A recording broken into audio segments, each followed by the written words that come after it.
Good morning, everybody. Good We'll get morning. started in a few minutes. Hey, how you doing? Good. Yourself? Doing well. Good.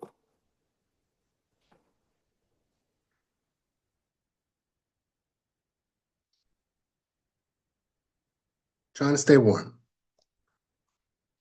Yeah. It's warm though. Well, compared to last week. I know, right? What's sad but I true. know, right? It's warm compared to last week. And we got a 2 hour delay, so I'm on here and I'm getting a kid ready for school. Look at you multitasking. hmm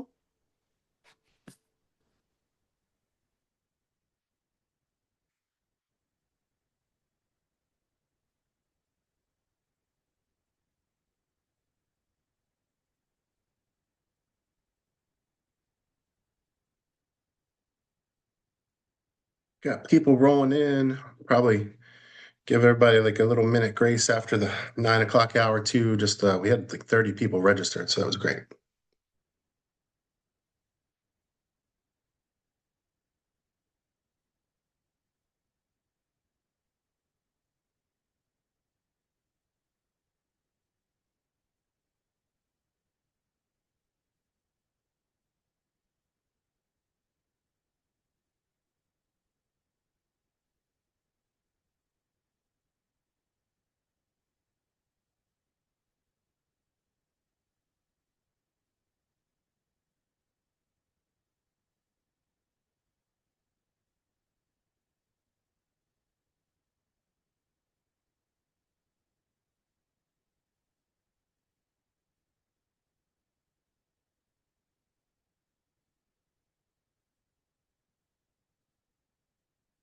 Give everybody about one more minute to jump on, then we'll get started. I Okay. will I will record it and I will send out an email follow-up for everyone as well. Because I know, I guess, with the schools and everything, there may be some people that signed up that have some scheduling conflicts. Yep.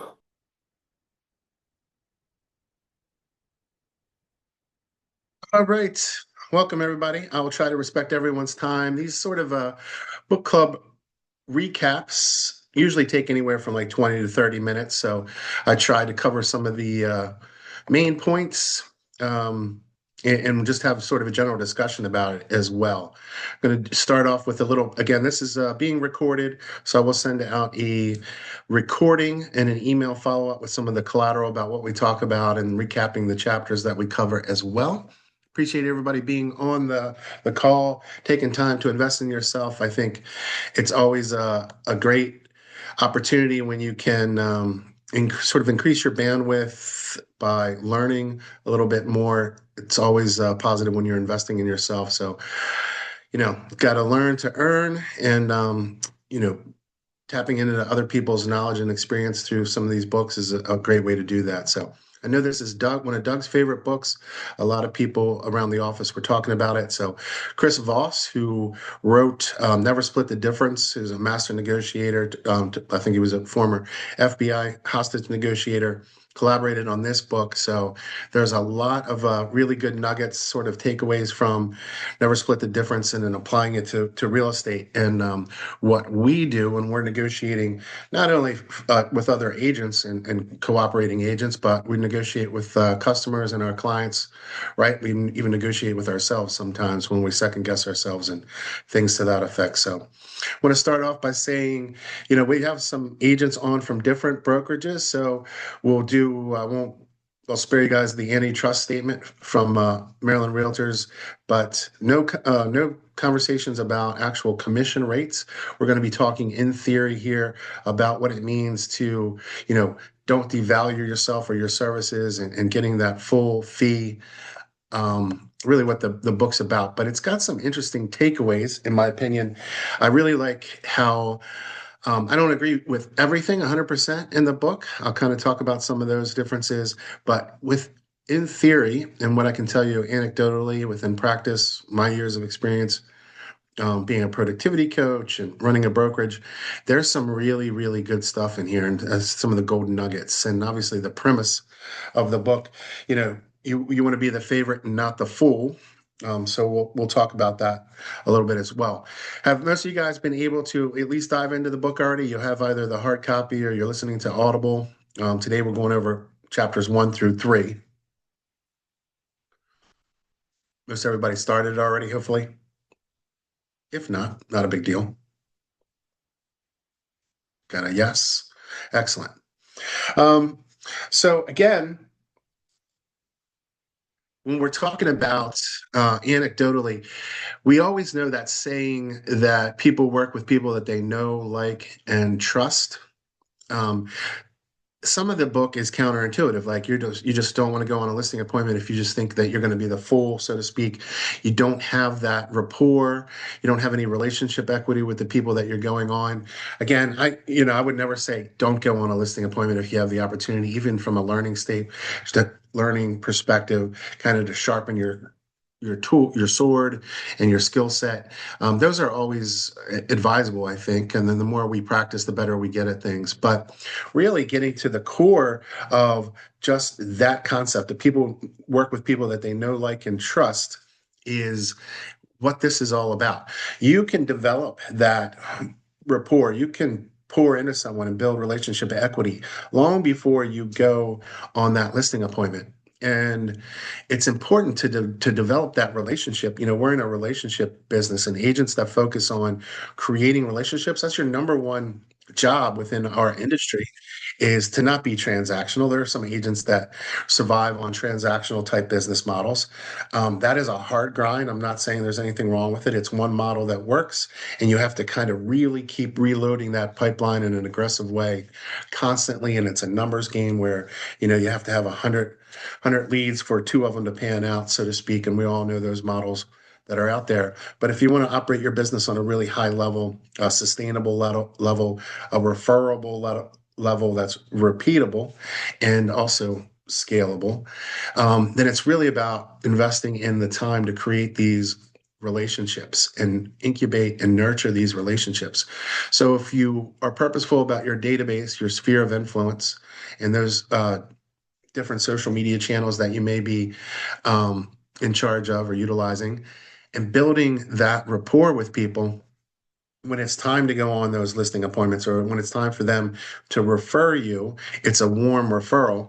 And you've already you're going in there with a leg up. You are getting ready to have a conversation with someone that knows you and likes you. At that point, it's probably best to take a deeper dive, figure out who your audience is going to be, and drill down even further on what that relationship would entail. And also, people make decisions based on emotion. That's part of this book in chapters 1 through 3. Information and data makes people think. You'll hear me say that a lot. But really, emotion makes people make decisions.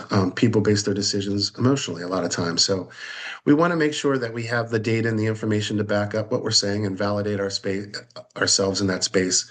But it's really connecting with whatever the emotional tie down is for those particular clients. Um, Again, I'll kind of give you a story, anecdotal story that happened to me recently. I went on a listing appointment. I was able to find out after the fact that the sellers had interviewed 5 different agents and or teams. I was able to secure the listing.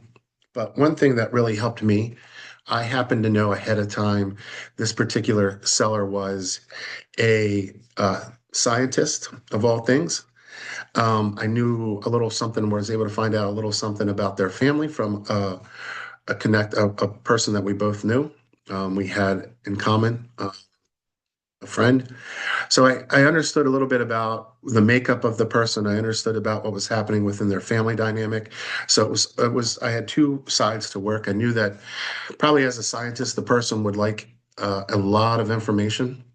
So I was able to really compile all that information, aggregated it into a pretty concise report to her. I didn't sell everything up front, but wanted to give them a really comprehensive market update.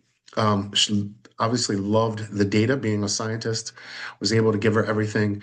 And then when I was able to, we had a Zoom call to begin with, and then we had a follow-up in-person meeting. And in that meeting was really able to proactively listen to what their needs were, figured out that they wanted to be in a different state in Phoenix near one of their they had a child who had special needs out there who was an older adult child, and recently within the past year had lost a grandchild. So there was a lot of emotional um, issues going on with why they were deciding to sell their house and move. So I was able to connect the dots on all those things, really develop, take a relationship that I hadn't had just on a referral basis. Someone had warmed that up for me, and then take it to the next level with the information that I had. So that's kind of, I think, a lot of the takeaway here. Instead of putting yourself out there and doing marketing like, hey, it's a great time to buy, sell, or invest in real estate. If you're thinking about buying in Baltimore, if you're thinking about buying in Anne Arundel County, work with me, and you're putting that messaging out there, that's great. You can put that messaging out there. You're going to be swimming upstream, I think, and oftentimes probably be more the fool than the favorite if you happen to get a buyer consultation or a listing appointment we're talking about, because you haven't developed that relationship, you haven't created any rapport with that person and connected to them on an emotional level. Now, as you're doing that broadband marketing, what you can do is within your database, develop those relationships on a much deeper level. So each and every person within your database, if you compartmentalize and you talk to them, and block them off in blocks of 10 per week or whatever it might be, and really connect with them on a personal level, ongoing, and then again, incubating and nurturing those relationships to the point where these people now feel like they have a vested interest in that relationship. And if you keep pouring into it, if you keep coming from contribution and keep offering things of value, you're creating that relationship equity where at some point in time, if they decide to buy or sell, or if they decide to refer real estate, you have a leg up because you already have really secured that no like position, and you're going to be the favorite more often than you're going to be the fool, so to speak, within the terms of this book. Um, so I think that's the core of the book from what I took away when I first started reading it. I was like, oh my gosh, I don't know that I agree with everything. But as they got deeper into the book, it seemed to make more sense to me on exactly what they were talking about and how you could utilize this system to make your prospecting more effective. Does that make sense? Does anybody have any other takeaways from it that they're seeing? I have to start reading it. Mhm. Yeah. But does that Based on what I didn't start reading it. I've been audiobooking it because, I'm a yeah, realtor. We don't read. Um, if that was a joke. Uh, I like the first time I heard the whole thing, like I had to hear it like unit one or chapter one and two a couple of times. And I was like, oh yeah, that's common sense stuff. And I was like, yeah, then apply it. So that is my big takeaway. It's more application more than more than knowing about it. Because I think we all know how to do it. It's just a matter of applying it or how to what's the word? How to present it. yeah, and implement it, right? Like I think we all know on some level that our primary job is to cultivate relationships, right? Um, it's being able to cultivate relationships on a daily basis that becomes sort of the part that becomes hard. It's like anything, we have to be disciplined within and systematic within that space. It's easy to go on and put out, we could put out a social media post about, hey, the rates have dropped and the market's great. It's a great time. If you're thinking about buying, give me a call, or thinking about investing in real estate. That's that's great. I don't know how much that's connecting with someone though, right? How is that connecting with someone on an emotional level? But if you know of someone who is, and I hate to use this as an excuse, but if you know someone that is potentially going through a divorce or something to that effect, and maybe they're in a situation where they may have to sell, if you're able to be there for that person, if you're able to be there and say, look, I know that you unfortunately you have these things going on with your life. Let me know if there's anything I can do to help. And, if you need a market analysis on your home, or if there's any way that can help you do, I can do a net sheet for you or something to that effect, where I can kind of plug into what their struggle is on a daily basis. And this is if you already have a relationship with that person, obviously. But those are things that are going to connect with people on a greater level. Or, you know, if you know someone whose child is going off to college, and there's a great way of, a lot of people tend to purchase some units around universities or colleges and utilize those as investment properties if their kids are going to live there and share space with roommates. It's a great investment tool or opportunity. That was like 10 years ago, a big thing or a fad around college campuses for parents to do. Still a great investment opportunity given housing needs in and around college campuses. But any of that stuff on a more localized level to someone's needs are going to connect with them, I think, in a more impactful way. So yeah, and to your point, I think it's just being able to honestly time block for that to take a deep dive on people within our database, find out what their real needs are. If you know a family that's, I've got a listing coming on this week where the family has twins. They're in a 3 bedroom, um, 2.5 bath home. Or no, I'm sorry, they're in a 3 bedroom, 2 bath home. I'm gonna check that one more time. 3 bed, 1.5 bath townhouse. And the wife happens to be pregnant with twins again. So they're going to have now, 4 kids. And we understood, their need was to move up out of that starter home that they were in, that townhouse.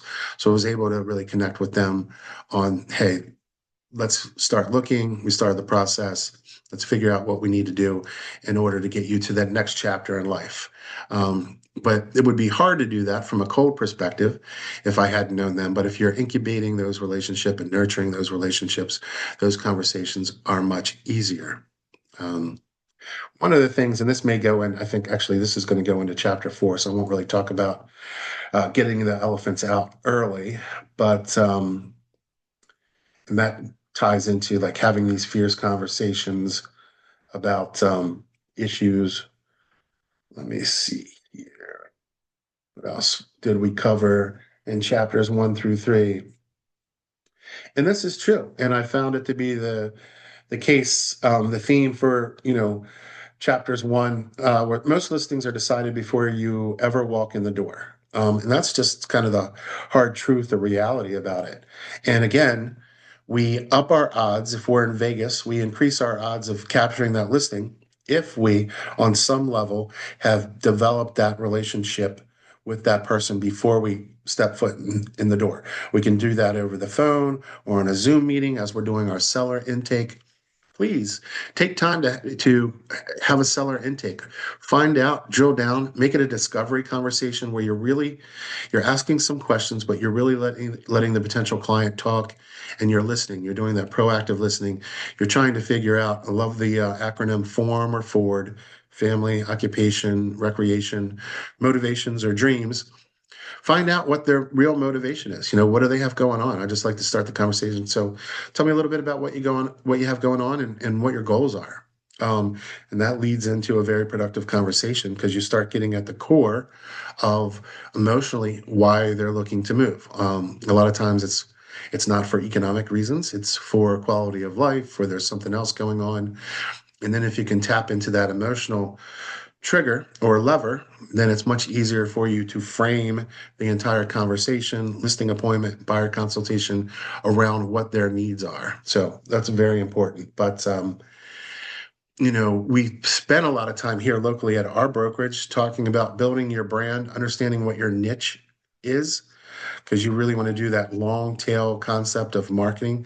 Find out where your niche marketing is. You're going to have a lot greater effectiveness than in saying, hey, if you're thinking about buying, selling, or investing in real estate, give me a call. Because now you're up against all 30,000 realtors in the state of Maryland. But if you talk about, hey, if you're thinking about buying a move up home in Tanyard Springs with whatever else the amenities are that might be speaking to a person, let me know. There's some great opportunities there. And there's actually a loan program that might be the perfect fit for you. You start really connecting on a more granular level with what someone might be looking for. You're not speaking to that big, huge, wide audience, but who you are speaking to are going to tend to listen to you at a higher level. So again, it gives you a better opportunity. Um,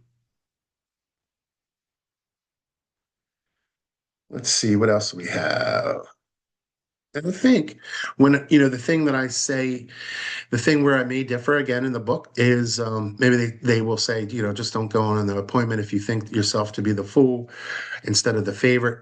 I may differ a little bit there because, like I said, it could be a training and practice ground.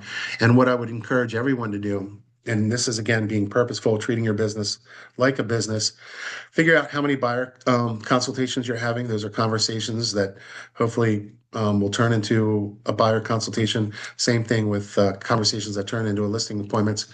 Figure out generally and honestly what your conversion rate is. Go ahead, Anna. You're on mute. Sorry, I'm Oh, there you go. sorry, I'm on my phone, so the buttons are different. Well, I've learned throughout, like my conversion rate is like a 10 to 1 with sellers, and like a 7 to 1 with yeah, a 7 to 1 with buyers and a 10 to 1 with sellers. So I know that after every 7 appointments, I'm going to land one. So my thing is more trying to figure out, how do I close that gap to make those numbers a little bit better? Yeah, How am I not presenting properly?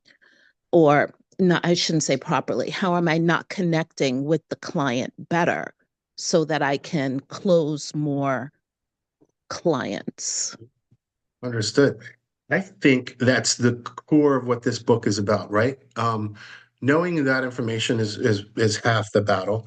Being able to course correct, close that delta to your point is where we take it and go from there.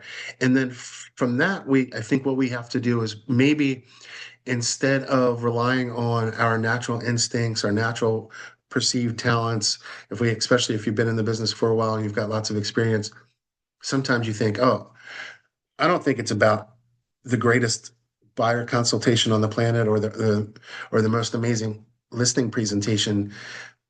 Almost to the contrary, like the one I was talking about with the scientist client of mine that I got, and they had interviewed 5 different agents. I didn't go in with a listing. I used to at one point in time have this PowerPoint on an iPad, and I'd bring lots of collateral to my listing appointments. I brought nothing. I sent everything in an email format ahead of time, lots and lots of data, of course, because I knew she would like it. Wanted to connect on that. Had done a pretty extensive seller intake to figure out as much about them as I could. So I really understood what their dreams and their motivation was about the family tie-in and the move to Phoenix. So I knew how important that was. I knew that was more important than the economics of the deal, to be quite frank. And then I was able to just really gear my in-person consultation then around all of those talking points and back it up with what I had already sent. And took notes and listened while I was there. But I guess to your point, Anna, what we might want to do then is start to figure out prior to having these buyer consultations and or listing appointments, what can we really do to establish that relationship on a deeper level before we maybe meet with them in person? Can we have a couple of phone calls? Can we have a Zoom? Can we really have that discovery conversation with them?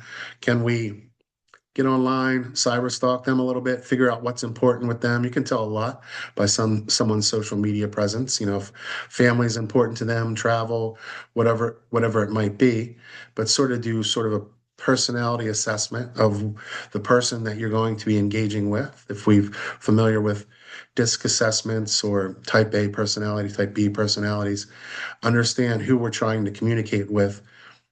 And then also, I mean, that's so that we're able to build and establish that rapport and create that relationship on a deeper level, but also letting our brand speak to what their needs are. And that's the one thing that I hadn't quite gotten to yet, is being able to create our brand. And that's why it's so important. And that's across our email platforms, how we present ourselves, how we come across in conversations, our social media presence, whether it's LinkedIn, Facebook, Instagram, TikTok, YouTube, how and what information we're conveying and we're portraying.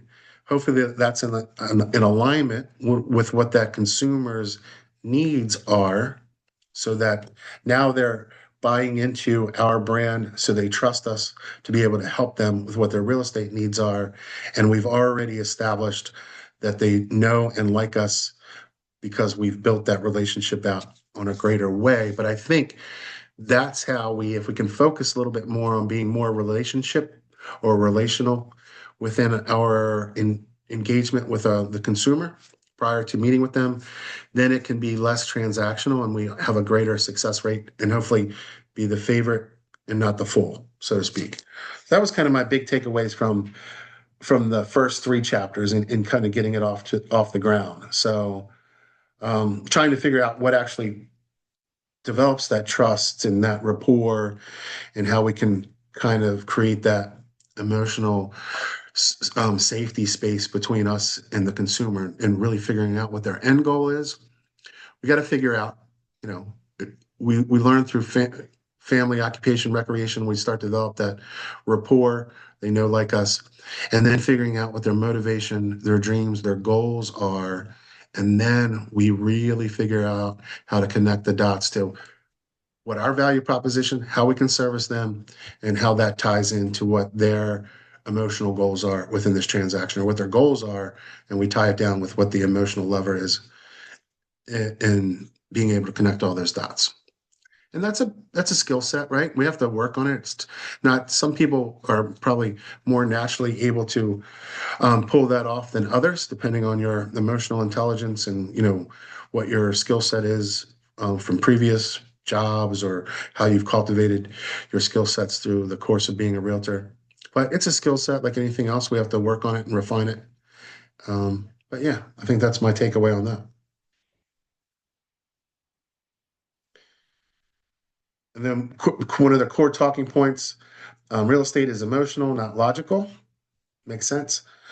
In that chapter one, they said minds are often 50% made up before the first contact. So, and then practice tactical empathy, right? People don't care how much you know until they feel how much you understand. So make sure you're connecting with them, understanding what their needs are, employing that tactical empathy that helps us connect on that emotional level. And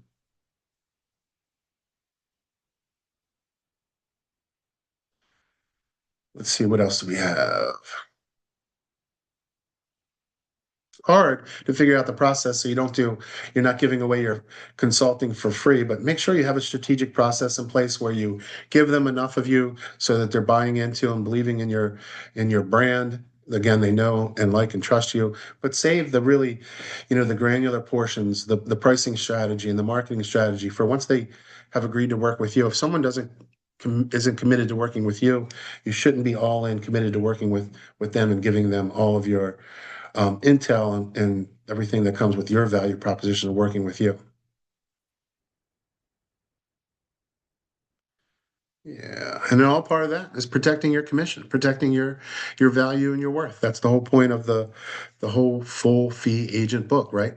Do this on a high level, know your worth, protect your worth, and be confident in what you're charging. If someone buys into you, if someone knows and likes you and trusts you, you can show them you're able to help them accomplish what their real estate goals are. On a high level, on a relationship level, not a transactional level, not a salesy used car salesman level, they'll buy into whatever fee you are charging them. And that's the point of the book. And once you start having that confidence on a higher level, it becomes easier and easier to do. It's tough, I know, sometimes especially if you're starting out. But any other takeaways or anything anybody else garnered from it? If you have read into it a little bit.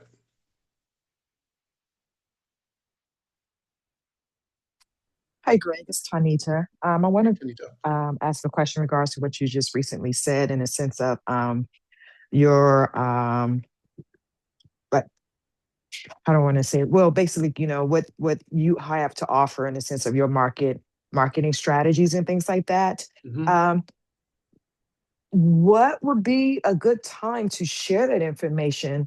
And I'll just use the scenario or situation I had. I had a client who I knew very well, but they were going through a divorce and, going in, I still didn't think that I was going to get it per se, but thought I had a better chance. However, the other party had reservations. So I went in, shared the presentation and everything, and they said they were going to use me. And so I then began to share what I offer in a sense of my services with their listing. And then the spouse indicated they wanted to wait a moment, and so it's like, oh, okay. And at that moment, I sort of knew, okay, I'm not sure if they're going to go with me, but I had already shared what I was going to provide. So I guess my question is, what's that threshold or where's that fine line on when you make a decision on, okay, when do I share this information versus, oh, let me wait until I know I've totally sealed the deal? Sure. Yeah, it's a great question. And I think it's a question that most agents and realtors struggle with.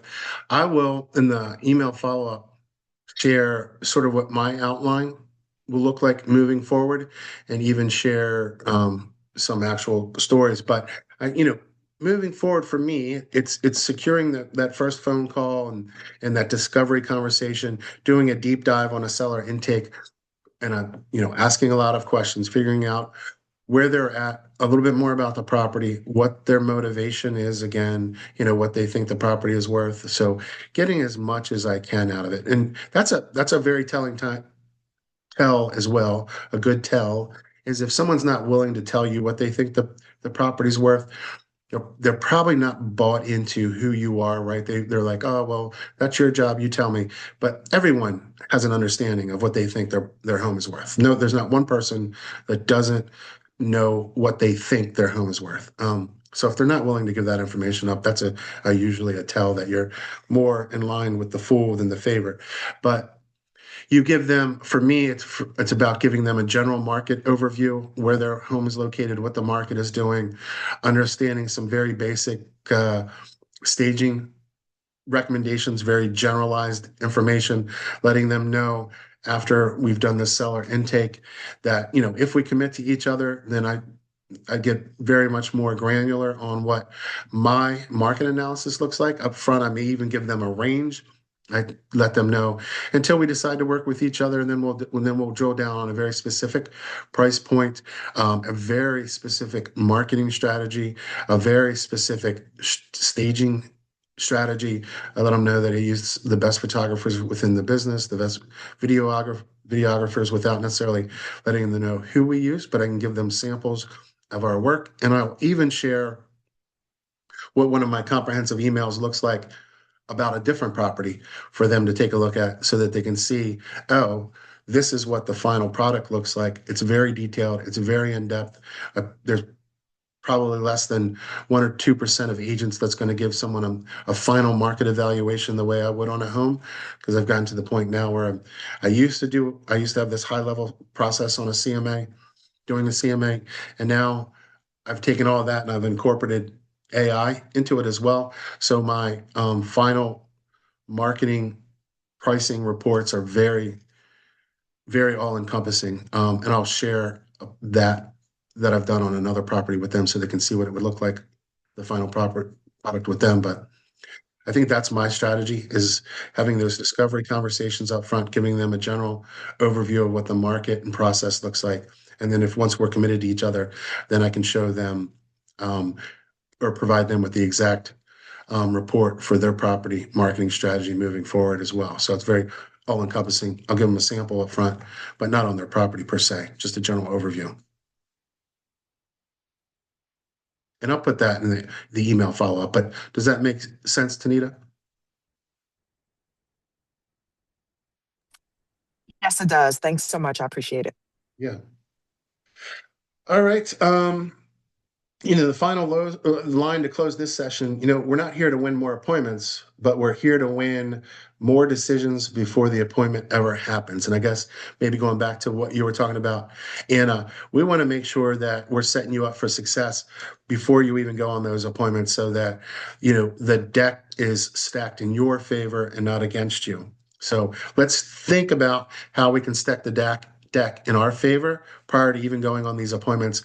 It's not about the number of appointments. Of course, I'm not opposed to going on all the appointments that you can go on as long as you're tracking your conversion rates, using those appointments strategically to hone in on your process on how you do things, become more confident. Don't worry about not getting it, but it's really about stacking the deck, putting the odds in your favor prior to even going out on these appointments so that you're the favorite, not the fool.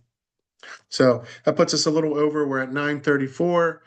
Anybody else have any closing statements before we end and next steps for next week? All right. So next week, again, I think we're in this for 4 weeks. Let me double check here. I'll put the next few chapters that we are committed to doing on the email follow-up. Put the recording on there in case anybody needs it. I'll also put that sample scenario that we talked about in here as well of some of the talking points from chapters 1 through 3. Again, I appreciate everybody taking some time to start your morning out right. Let's hone in on this book over the next 4 weeks, set ourselves up for success before the spring market gets here, and let's take some market share and get some listings. All right, everybody. Have a great day. Thank you. Take care. Thank you. Right.